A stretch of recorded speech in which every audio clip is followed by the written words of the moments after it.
We are here at Society Cafe, one of our favorite places to go for coffee in London. We're going to interview Rob Dort, the owner, and let's go in and see what he has in store for us.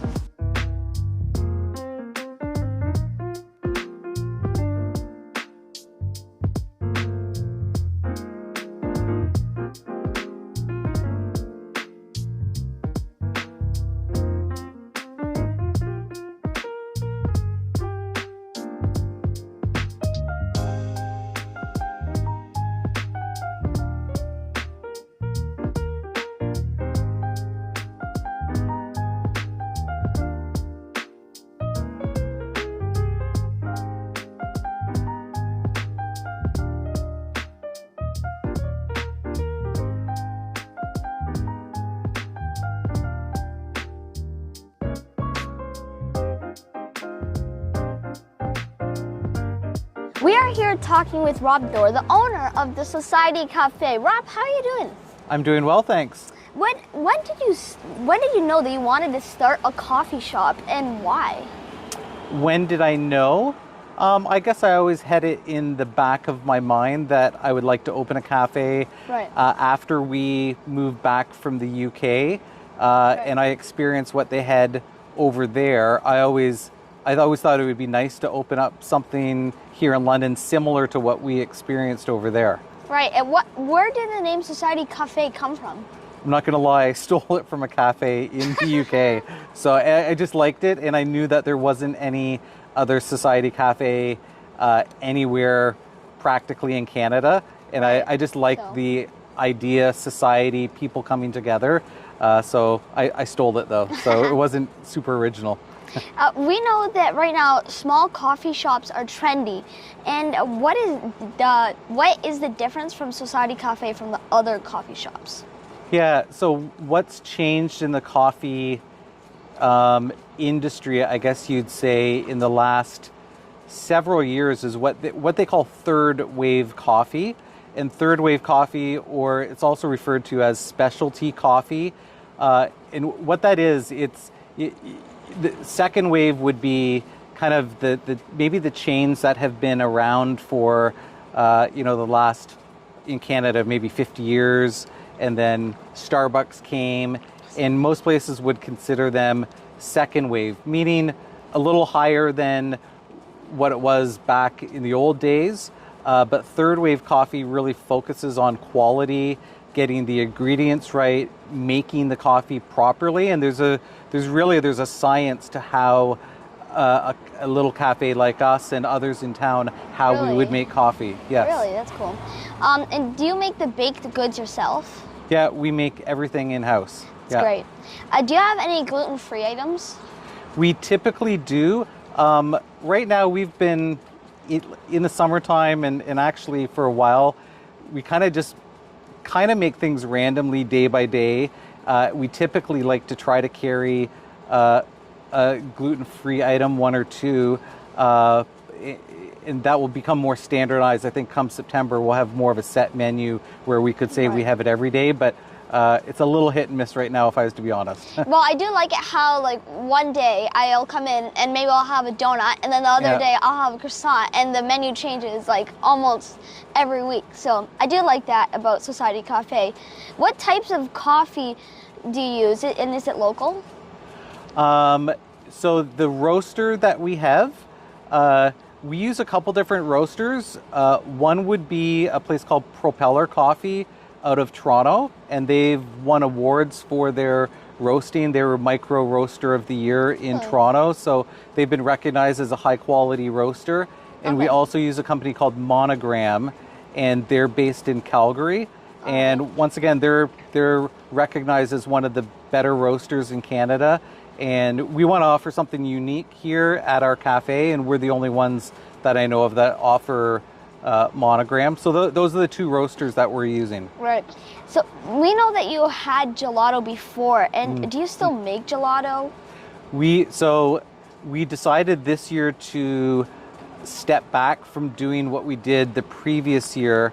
As you might remember, and I know that it brought you great joy when you came in to get yes. some gelato. No, I would always like the lemon flavored gelato because lemon and raspberry actually. Yeah. It would be such a hot day. We would usually walk down there to the bridge, and we'd have lemon and raspberry, and it was so good. Yeah, I agree, and I love the gelato business. We kind of had to make a decision though, based on the size of the cafe and the amount of time it takes to produce stuff fresh on an ongoing basis.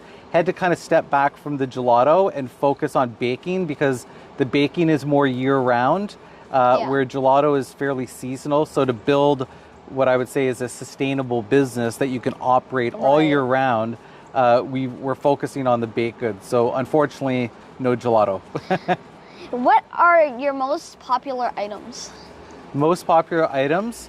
Well, I would definitely say cronuts are very popular, and they're a kind of a newer item. They're a cross between a croissant and a donut. And man, are they good. Yeah. They're so good. So they would be a popular item. They originated out of New York, and they have been, over time becoming more popular over time. We make those one day a week right now on Thursdays. We see that you sell other local products, and can you tell us about that? So we carry, if you're referring to the dairy products that we're carrying, we're now carrying something called Sheldon Creek Dairy, their products. They're just north of Orangeville, Ontario, and so they have a farm out there, and they have the cows, and they're producing the milk.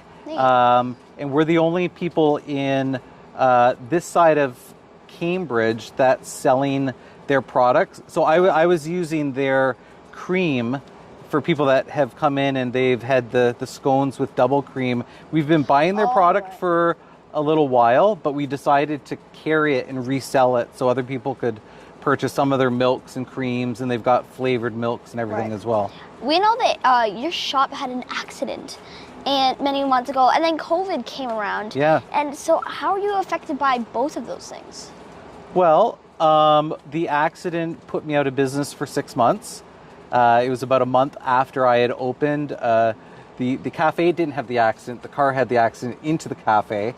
And by the time everything was said and done, it took about 6 months to reopen. So we were out of business for that period of time. And then after we reopened, a week later, COVID hit and basically shut down everything. I'm going to be honest, although nobody desires something like COVID, I think it affected me maybe less than some other businesses that, for me, I felt it was easier to adjust to it. I knew that I had to adjust and to do some things differently. And I didn't have a lot of staff, so I think it was a little bit easier. And in fact, during certain times during COVID, it's actually, there's been times where it's been really, really busy when other businesses were shut down and people were limited in what they could do. They would go for walks, they would go for bike rides, and they'd come by the cafe and they would grab something. So it's been ups and downs a little bit, but overall we're thankful that we're still here. What is your hours of operation? We're open Tuesday to Saturday, 8 a.m. to 3:30 p.m. All right. Where do you see yourself, or where do you see your business in 5 years from now? Ooh, that's a great question. I don't know. I don't even know if we know where our world is going to be in 5 years. No kidding. I would, there's opportunities, I guess, to expand, to do some things differently.